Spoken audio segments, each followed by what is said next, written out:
Hi, it's Angela Raincatcher. It is Saturday, April the 5th, and today we are going to be reading again from the book. I always do this. Comfortable with Uncertainty by Pema Chodron.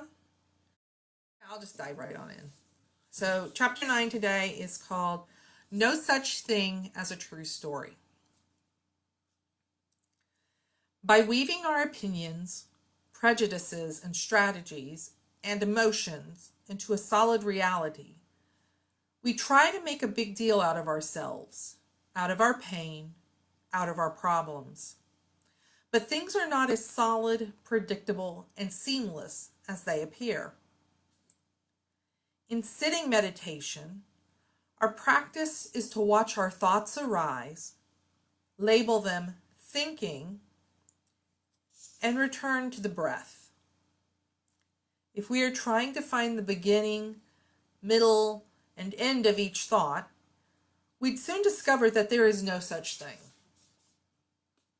Trying to find the moment when one thought becomes another is like trying to find the moment when boiling water turns to steam. Yet we habitually string our thoughts together into a story that tricks us into believing that our identity, our happiness, our pain, and our problems are all solid and separate entities. In fact, like thoughts, all of these constructs are constantly changing. Each situation, each thought, each word, each feeling is just a passing memory. Wisdom is a fluid process, not something concrete that can be added up or measured.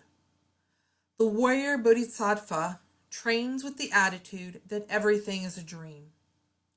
Life is a dream. Death is a dream. Waking is a dream. Sleeping is a dream. This dream is the direct immediacy of our experience. Trying to hold on to any of it by buying our story only blocks our wisdom.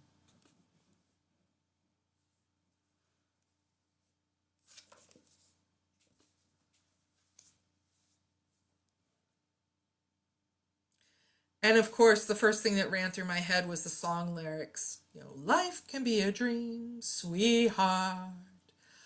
Yeah, I mean, as I said, I think about, the stories that I tell myself. One of the stories that I grapple with or struggle with a lot is the story that nobody will love me unless I'm useful.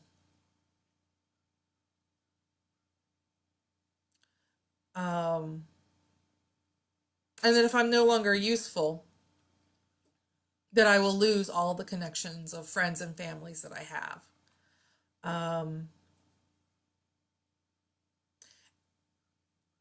And that is a story.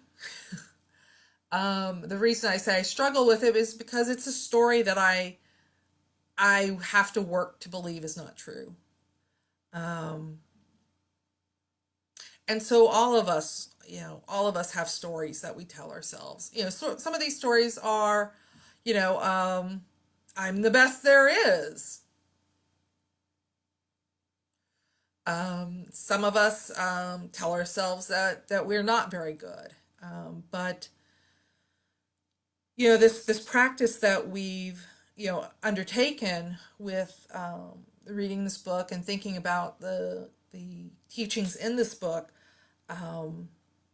we I think I've said in several videos so far, it's like we need to cut ourselves a little bit of slack and open ourselves up to experience or to give ourselves the gift of loving kindness, of the kindness and the love that we oftentimes give to others, we don't give to ourselves. And I think in these times when so much is uncertain, and some of us are experiencing a lot of vulnerability, anxiety, depression, that cutting ourselves a little slack, finding um, a way to just let our thoughts rise and say, yep, that's a thought.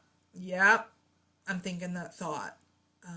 But not try to follow that thought, not try to pin it down. Allows ourselves to just see that these things they come into our consciousness and then they go out of our consciousness. And that sometimes is really flippin' hard.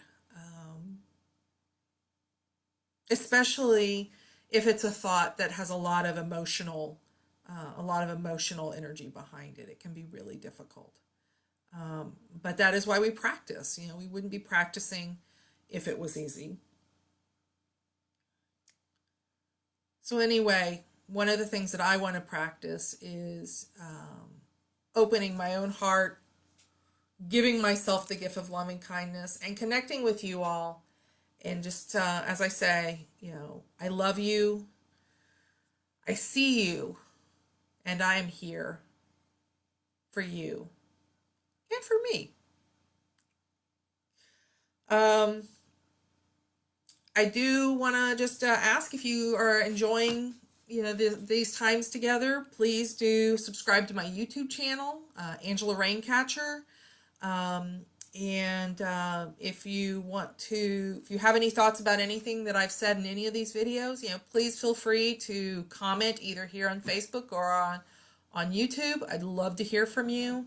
And I will be recording chapter 2, not chapter 2, jeez, chapter 10 tomorrow on Sunday, April the 5th. So anyway, as I said, I love you guys, and I will see you tomorrow. Peace.